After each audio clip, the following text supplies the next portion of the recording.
পর্যন্ত স্যারের আগে পর্যন্ত কেউই কিন্তু এই বিষয়ে কোনো লেখালেখি করেননি। স্যারের আগে পর্যন্ত কেউই কোনো এই বিষয়ে কোনো লেখালেখি করেনি। স্যারই প্রথম ওনাকে পার্থদীপের আলোয় নিয়ে আসেন। আমার যেটা জানার ছিল সেটা হচ্ছে যে এই বইটা কি স্যার আপনার বাড়িতে রেখেছিলেন? রাধা গোবিন্দচন্দ্রের বাড়িতে কি এই বইটা উনি রেখেছিলেন? ওই কালীনাথ মুখোপাধ্যায়ের বইটা? হ্যাঁ হ্যাঁ, মুখোপাধ্যায় বইটা। হ্যাঁ, কালীনাথ মুখোপাধ্যায়ের বইটা কি আপনি রাধা গোবিন্দচন্দ্রের বাড়িতে দেখেছিলেন? যেটা বোঝ হয় না, যতদূর আমার মনে পড়ছে না।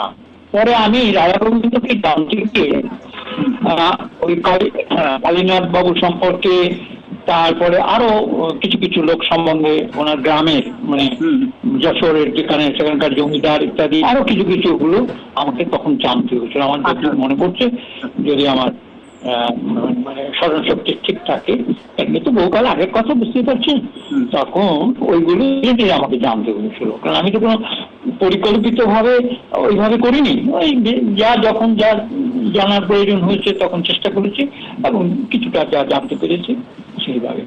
তো এই কালীনাথ মুখোপাধ্যায়ের বইও তো আমি পরে দেখেছি, ওনার লেখা বই। কেননা ওই কালীনাথ মুখোপাধ্যায়, যেটা রাধা গোবিন্দ, যতটা আমার মনে পড়ছে, রাধা গোবিন্দ নিজে ওই কালীনাথ মুখোপাধ্যায়ের কাছ থেকে, কারণ এই যে আকাশ চর্চা বা ইত্যাদি, এটা তো একটা অ্যাপ্লাইড, এটা থিওরিটিক্যাল না, অ্যাপ্লাইড ব্যাপার। সুতরাং এটার জন্য কেউ যদি হাতে কলমে দেখিয়ে না দেয়, শুধু বই পড়ে সুবিধা হয় না।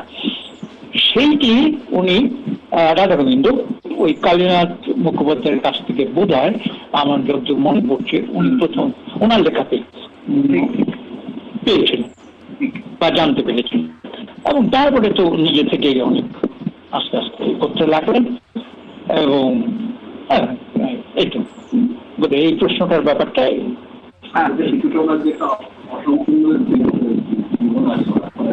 আত্মজীবনের মধ্যে লিখেছে, এই ব্যাপারটা থেকেও কিছু জানা যাচ্ছে। রাধা গোবিন্দচন্দ্র যে ডায়েরি, সেগুলো থেকে তো আমি তো রাধা গোবিন্দ নিয়ে বইও লিখেছি, প্রথম আমি তো প্রথম লিখি, তো সেগুলো তো ওই সমস্ত দিকেই। কারণ আমি যেটুকু জানতাম সেটুকু তো প্র্যাকটিক্যালি তিনি তখন ওনাকে আমার দেখার কথা। কারণ উনি যে ওনার যে বয়স এবং যে ইয়ারে উনি মারা গেলেন, তাতে যেহেতু বারাসাতে উনি থাকতেন, বারাসাতের আগে শুকচর থাকতেন, আপনি তো শুকচর থাকেন, ওই শুকচর ভাড়া রাখলেন কিছুকাল, তারপরে এখানে বাড়ি করে এখানে চলে আসেন। তো যাই হোক, কিন্তু ঘটনাচক্রে বা ইনসিডেন্টালি তো আমি ওনাকে দেখিনি। ওনার জীবদ্দশা, ওনার মৃত্যু হয়ে যাওয়ার কয়েক বছর পরে ওই যেহেতু ওই টেলিস্কোপটা পড়েছিল যেখানে, ওই টেলিস্কোপটা দেখে তারপর আমার জানার, কি বলা যায়, জানার যে আগ্রহ হলো যে এই লোকটি কে, তাহলে এটা সাধারণ লোকটা। কারণ এই টেলিস্কোপটি যে ব্যবহার করতেন তিনি, লন্ডন থেকে আনানো ইত্যাদি, তাহলে এই থেকে আমার, এটা তো আমার ব্যক্তিগত একটা মানে ঔৎসুক্য বা আগ্রহ। সেই আগ্রহ বসে আমি যখন ওর বাড়ি যাতায়াত শুরু করলাম, করলাম কাগজপত্র গোড়ার দিকে ওনার ছেলেরা খুব একটা ভালো চোখে দেখেননি। তারপরে ধীরে ধীরে অবশ্য ওরা, যার জন্য এখন মনে পড়ছে কিছুই না, আমি প্রথম একটা লোকাল পত্রিকা, একটা কি বলে, ওই যে 15 দিন অন্তর বেলা পাখি, ওই পাখি পত্রিকা আমাকে দিলে, ওটার যিনি সম্পাদক ছিলেন আমার কাছ থেকে লেখা নিয়ে বিজ্ঞানের লেখা টেখা বার করতে চাইতেন। তখন আমি একবার বললাম, শুনুন, আমার একটা লেখা দেবো, আমার লেখা বার না করে এই লেখাটা আগে বার করুন। কি লেখা? আপনার একজন সম্পর্কে একটা দেবো। ওই রাধা গোবিন্দ নিয়ে প্রথম ওনার ইসেতে দিলাম। কিন্তু সেটাতে আমার এখন মনে পড়ছে, আমি ইচ্ছে করে ওই রাধা গোবিন্দের থেকেও, রাধা গোবিন্দের ছেলে যিনি বড় ছেলে তখন বেঁচে আছেন, সব ছেলেরাই তখন বেঁচে আছেন, বিশেষ করে বড় ছেলে সম্পর্কে আমি একটু হাইলাইট করলাম, মানে কতটা যেন ওরা কত উপযুক্ত ছেলে, অনেকটা সেইভাবে ইচ্ছে করে।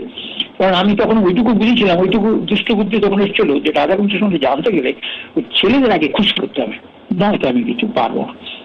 এই এবং ওইটা লিখে যখন ওটা ছাপা হলো, ওই পত্রিকা আমাকে দিয়ে গেল, আমি তখন, আমার এখনো মনে আছে, আমি সন্ধ্যেবেলা ওই ওনার বাড়িতে ওনার ছেলেকে দিলাম যে এটা আপনি পড়বেন। পরদিন ওই তখন উনি হাতে একটা লাঠি নিয়ে হাঁটেন, যাই হোক বয়স হয়েছে। তো উনি সকালবেলা 8টা 8:15 সময় আমার বাড়ি এসে হারিয়ে যে পড়েছি, খুব খুশি আর কি।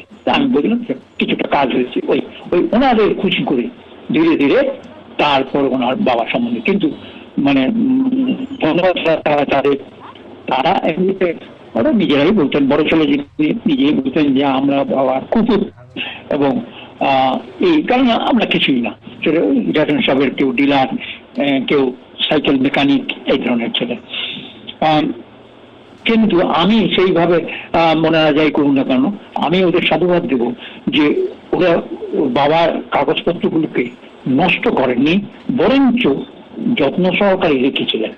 এবং ওই কাগজপত্র থাকার জন্য প্র্যাকটিক্যালি এই আমার কাছে আপনারা এসছেন জানতে, এটা সম্ভব হয়েছে কিন্তু ওই জন্য মূলত ওই তার ব্যাপারটা আমার, কারণ আমি ওগুলো ধৈর্য ধরে দেখেছি রাত জেগে বা রেঞ্জ দিয়ে ইত্যাদি করে। কারণ ওনার যে প্রথম তো ওনার হাতের লেখার সঙ্গে আমার পরিচিত হতে হয়েছিল, আর সে পুরোনো কাগজ পুরোনো হয়ে গেছে, লেখা পুরোনো হয়ে গেছে, যাই হোক। তো সেইগুলো ধীরে ধীরে ওইভাবে আস্তে আস্তে বেরিয়েছে, আস্তে আস্তে ভাগ করা হয়েছে, এক একটা জীবনী লিখে এক এক জায়গায়। তারপরে রেডিওতে, তখন তো রেডিওতে ওই ছিলেন ওই আমাদের অল ইন্ডিয়া রেডিও বিজ্ঞান বিভাগটা চালু হলো, ওই তখন আমি আছি আর কি, ওই তখনই প্রথম বিজ্ঞান বিভাগ, তার আগে কিন্তু বিজ্ঞান বিভাগ ছিল না অল ইন্ডিয়া রেডিও, যেটা আকাশবাণী। দাঁড়ান, ওই লোকটার নাম কি ছিল, পরে তো উনি একটা, হ্যাঁ হ্যাঁ কি নাম, প্রদীপ চক্রবর্তী, প্রদীপ না, ও সাইকোলজির বদল ছিল, নাম সমাতে সুন্দর চেহারা, অমিত উনি মনে নেই, অমিত চক্রবর্তী।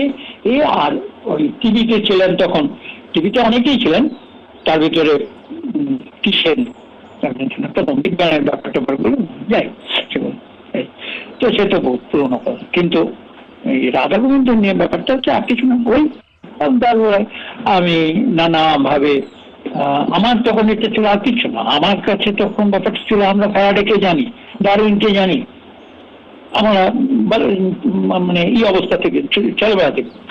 কিন্তু আমাদের দেশের বিজ্ঞানীদের নিয়ে আমরা কেন জানবো না, এইটা ছিল। কিন্তু বলতে গেলে সত্যিকারে আমার ভেতরের একটা কি বলা যায়, এটা ভেতরের একটা তাগিদ যে ওদের কথা আমরা জানতে পারছি, নিশ্চয়ই জানবো, যে আমাদের দেশের এই লোকগুলোর সম্বন্ধে। এবং তারপরে তো এসে গেল আবার ওই কীট পতঙ্গ, কীট পতঙ্গটা এসে গেল, তখন আমি একটু জোর পেয়ে গেলাম, কারণ কীট পতঙ্গ এলো রাধা গোবিন্দ থেকে বেশি পরিচিত।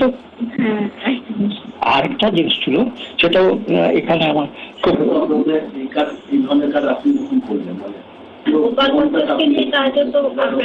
হ্যাঁ গোপাল ভট্টাচার্যের কাজ নিয়ে যে এটা, সেটা কিন্তু আসলে ঘরোয়া কথা অবশ্যই আমি বলবো, সেটা হচ্ছে আমি হচ্ছে তখন রাধা গোবিন্দ নিয়ে ছুটছি, কিন্তু আমাকে তখন ওই বঙ্গীয় বিজ্ঞান পরিষদে এটা আমি ঘুরেছি, কারণ আমি তখন রাধা গোবিন্দ জানি লোকে, মানে আমাদের দেশের লোকেরা, ওরা ওদের কাছে আমি যখন লিখিত দিলাম যে এরকম বিজ্ঞানী এরকম তার একটা জীবনী বার করা হোক, ওরা একটা মিটিংয়ে আমাকে ডাকলো, ও মনে পড়ছে, একে ওরা বললো দেখুন এটা খুবই আমাদেরই বার করা উচিত। কিন্তু এখানে ঘটনা হচ্ছে আমাদের সংস্থার মানে বঙ্গীয় বিজ্ঞান পরিষদ প্রতিষ্ঠা কাল থেকে জড়িত ওই যে গোপাল, তার কোনো জীবনী আমার মতো। তখন আচ্ছা তখন কি তিনি আসেন যে যুগে আমি এই প্রস্তাবটা দিচ্ছি?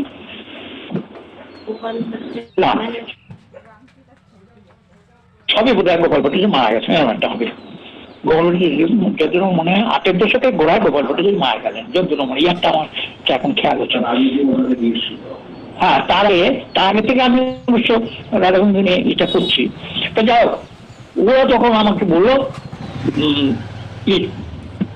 এরকম আমরা গোপাল ভট্টাচার্য নিয়ে আমরা জীবনী বার করতে পারিনি, সুতরাং আমাদের এখন এইরকম জীবনী বার করাটা ঠিক হবে না। তা আমি বললাম এটার জন্য তাহলে কি রাধা গোবিন্দ কোনো দোষ করলো? তখন আমাকে মিটিংয়ে ডেকেছিল, ওরা থাকে না অনেক সময় মিটিংয়ে একজনকে আলাদাভাবে ডাকে, ওভাবে ডেকেছিল। তো তখন জানা না তা কেন, তখন একজন উৎসাহী লোক, তার নাম বলে গেছি, তিনি আমাকে খুব চ্যালেঞ্জিং টোনে, থাকে না অনেকে কথাবার্তার মোড় তো বিভিন্ন মানুষের বিভিন্ন রকম, সেটা আমরা সবাই বাস্তব জীবন জানি। আমাকে এমনভাবে একটা এইভাবে বললেন যে পারবেন আপনি গোয়ালবাটি জেনে লিখুন, অর্থাৎ গোয়ালবাটি জেনে আপনি যদি লেখেন তাহলে আপনি যার কথা বলছেন আচ্ছা তাহলে সেই জীবনী বার করুন। তা আমি তখন যা বয়স, আমরা যে নেচারের একটা প্রতিবাদী ক্যারেক্টার আমাদের মধ্যে ছেলেবেলা থেকেই ছিল, অনেকেই থাকে, তা আমারও হয়তো ছিল। আমি সঙ্গে সঙ্গে বললাম ঠিক আছে আমাকে লিখিত একটা ই করুন, আপনারা এটা লিখিতভাবে আমাকে দেওয়া হোক, বঙ্গীয় বিজ্ঞান পরিষদ আমাকে লিখে দিয়েছে, তারপরে আমি দেখছি। তারপরে দেখলাম কয়েকদিনের মধ্যে চিঠি ওরা দিল যে এরকম। তখন আমার উপায় নেই, তখন তো আমি আর কিছু পাবো দেবো না, এটা তো চ্যালেঞ্জের মতো। তখন আমি ঠিক করলাম যে ঠিক আছে লিখবো। রাধাগোবিন্দ তো মোটামুটি আমার তৈরি, তখন গোপাল ভট্টাচার্য আমার তৈরি নয়। তখন সবচেয়ে বেশি আমাকে হেল্প করলো গোপাল ভট্টাচার্যের ছেলে নীল বাবু, কাজ করতে। এইটা যখন আমি জানলাম, আমি তখন নীল বাবুকে ধরলাম। নীল বাবু বলে হ্যাঁ আপনি উনি সবই জানতেন কি হয়েছে না। তখন উনি বললেন ঠিক আছে আপনার হেল্প মি আ লট, আর বাবা সুতরাং তিনি আমাকে হেল্প করছেন।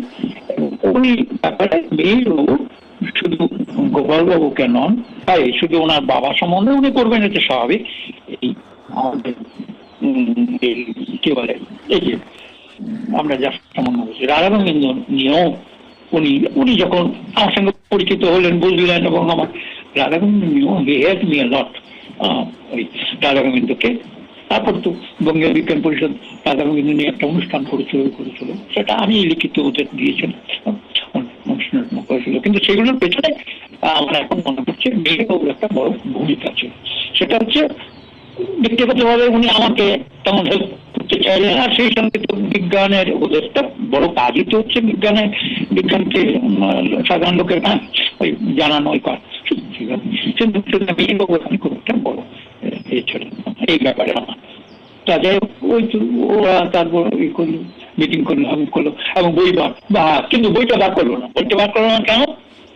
যে ওরা বললো যে আপনি গোপাল ভট্টাচার্য লেখেন, আমরা দুটো বই মানে রাধাগোবিন্দ বার করবো।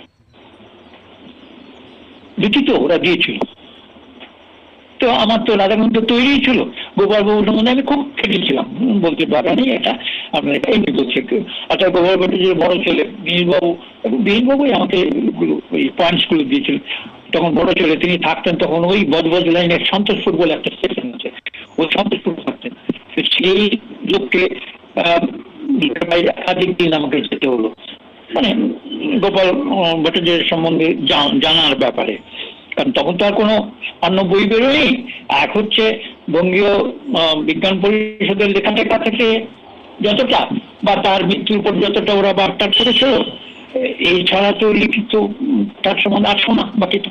সুতরাং শুনতে গেলে বিভিন্ন লোকের কাছ থেকেই শুনতে হবে। তো সেই জন্য আমাকে তখন একটু খাটতে হয়েছে। যাক ওই ক্ষেত্রে করে যখন পাণ্ডুলিপি তৈরি করে ওদের দিলাম, তখন ইন্টারেস্টিং হলো ওরা বললো আমাকে যে আমরা অর্থাৎ গোপাল ভট্টাচার্যটা আমরা ছাপাচ্ছি, কিন্তু রাধাগোবিন্দ ছাপাবো। মানে একান্ত একেবারে যাকে বলা যায় ঘর বাবা অবশ্য জলটা কিছু না ধরবে ছোট করলো। কারণ আগে ছিল যে দুজনকে তাহলে ছাপাবো, আর আমার মেইন তখন পর্যন্ত আমার মেইন উদ্দেশ্য রাধাগোবিন্দ। গোপালবাবু তো আমি বাধ্য হয়ে করছি, কি করে এই ঠিক এই অবস্থায়। কিন্তু ভাগ্যই, আমরা বিজ্ঞানের লোক, ভাগ্যকে এমনি ওসব মানাটা ঠিক না। কিন্তু অনেক সময় দেখা যায় যেখানে আসলে যেখানে আমরা কারণ খুঁজে পাই না। তো হঠাৎ করেই সেইখানে তখন আমি বঙ্গীয় সাহিত্য পরিষদ যেতাম, মাঝে মধ্যে গিয়ে বসতাম, আমার মতো আমি বই টই দেখতাম। তো ওইখানে হঠাৎ ওইখানে ওই সাহিত্য পরিষদের একজন ছিলেন, খুবই পরিকর্মা লোক, মানে বই টই ব্যাপারে এবং নানাভাবে, বিশ্বনাথ মুখোপাধ্যায় বলে মারা গেছেন। যাক সেই বিশ্বনাথ একদিন উনি দেখলাম এক বাড়িওয়ালা সঙ্গে এই আমার কাছে এসে বলে ধরেছি, বলছি কদিন আপনি আসেন আমাকে বলছো। তা আমি সত্যি আমি তো রোজ যেতাম না, আর কি ব্যাপার আমি বুঝতে পারলাম না। তারপরে দেখলাম যে ওর ভদ্রলোকের নামটা কি একটু বলে যায়, ওর একটা মানে নিজস্ব একটা বইয়ের দোকান ছিল। কোন জায়গাটা জানে? একেবারে হ্যারিসন রোড আর কলেজ স্ট্রিটের মোড়ে ঠিক ডান দিকে। আর এক সময় আমরা যখন ছাত্র, সেই যুগে জ্ঞানবাবুর দোকান ছিল। ওই জ্ঞানবাবুর ওই দোকানের একটা প্রধান খাবারের দোকান, সে প্রধান একটা ইয়ে ছিল, ওই যে